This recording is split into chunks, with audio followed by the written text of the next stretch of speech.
Welcome back to Next Gen Motors. Today we're diving into a car that blends Italian flair, lightweight craftsmanship, and pure driving passion. It's the Alfa Romeo 4 car imagined for enthusiasts who want analog feel, razor-sharp handling, and style that turns heads. We'll explore it from all angles: its exterior, interior, performance, price, and I'll give you my thoughts at the end, so stick around till the finish. Exterior. At the front, the Alfa Romeo 4C greets you with that signature triangular grille flanked by large air intakes that scream performance even when standing still. The headlights are sleek, wrap into the fenders, sitting low and aggressive. The hood is sculpted with subtle curves leading into the windshield, creating tension in the design without overdoing it. Down low, the bumper has minimal ornamentation and just enough sculpting to guide airflow. Carbon fiber or composite elements frame those intakes, giving a contrast that emphasizes the sporty intent. Looking at the front splitter area, you can tell this is no boulevard cruiser. It's built for those sharp corners and twisty back roads. Moving around to the side, what hits you first is how compact and purposeful the proportions are. 2-seater, mid-engine layout, rear wheels doing the work. All the ingredients for a pure driver's machine. The body sits low with short overhangs front and rear. The wheels fill the arches in an aggressive way, wider in back to grip. The panels are made of lightweight materials, a carbon fiber monocoque tub in the center, aluminum subframes fore and aft. All of this to keep weight down. A dry weight under 900 kg in many versions, tipping up slightly depending on options. The roof line slopes gently but sharply, blending into the mid-engine housing behind you. Mirrors are slim, functional, not flashy. Side vents feed cooling for the engine and transmission. No excessive chrome, no oversized wings, just clean lines, purposeful cutouts, and design that wants to whisk you into corners. The rear is where the 4C's personality comes alive. Slim LED taillights, a diffuser that looks functional, exhausts tucked nicely, and an engine cover that hints that something serious lies beneath. Depending on whether you have the coupe or spider version, you'll see different roof treatments: a solid roof or open_top, but both carry the same rear proportions. The bumper is sculpted so that airflow underneath is managed. There is no huge wing, but subtle lips or small spoilers on special editions give extra downforce without ruining the purity. The rear window is small, but the engine bay's shape behind it is muscular. The rear fascia frames those dual exhausts, and the diffuser shape helps with stability at speed. It's Italian drama without theatrics. Interior. Stepping inside, the 4C's cabin feels purposeful and intimate. 2 seats, driver_focus cockpit. Everything you touch feels like it has a reason. Seats are sporty, ideally with bolstering to hold you in place through curves. Materials are mixed of lightweight components, real carbon fiber, aluminum trim, but also minimal padding and insulation in many parts. That's part of the trade_off for lightness. The infotainment is minimal, often a small screen. Basic controls, no frills, climate control,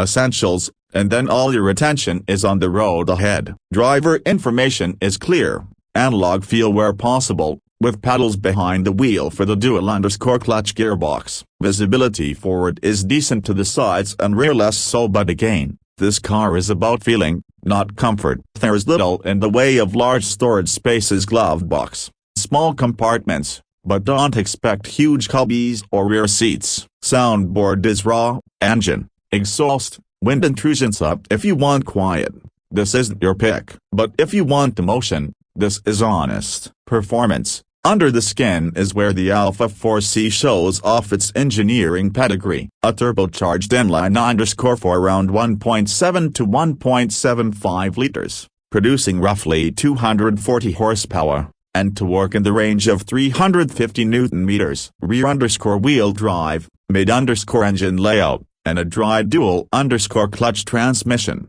often a 6_speed TCT, with paddle shifters make shifts quick and satisfying. 0 to 100 km/h, roughly 0_62 miles per hour, comes in about 4.5 seconds, and most trims. Top speed hovers close to 258 km/h, 160 miles per hour, depending on the state of tune and conditions. The suspension setup at the front is double_wishbone, on the rear McPherson struts, with lightweight aluminum subframes plus carbon tub giving excellent rigidity. Brakes are vented discs all around, Brembo or comparable performance hardware, stopping power strong. 100-0 km/h braking distances are sharp. Steering is mechanical or minimally assisted in many versions, delivering feedback that makes you feel every bump, every change in grip. Ride is stiff. Imperfections are felt, but that's part of the charm.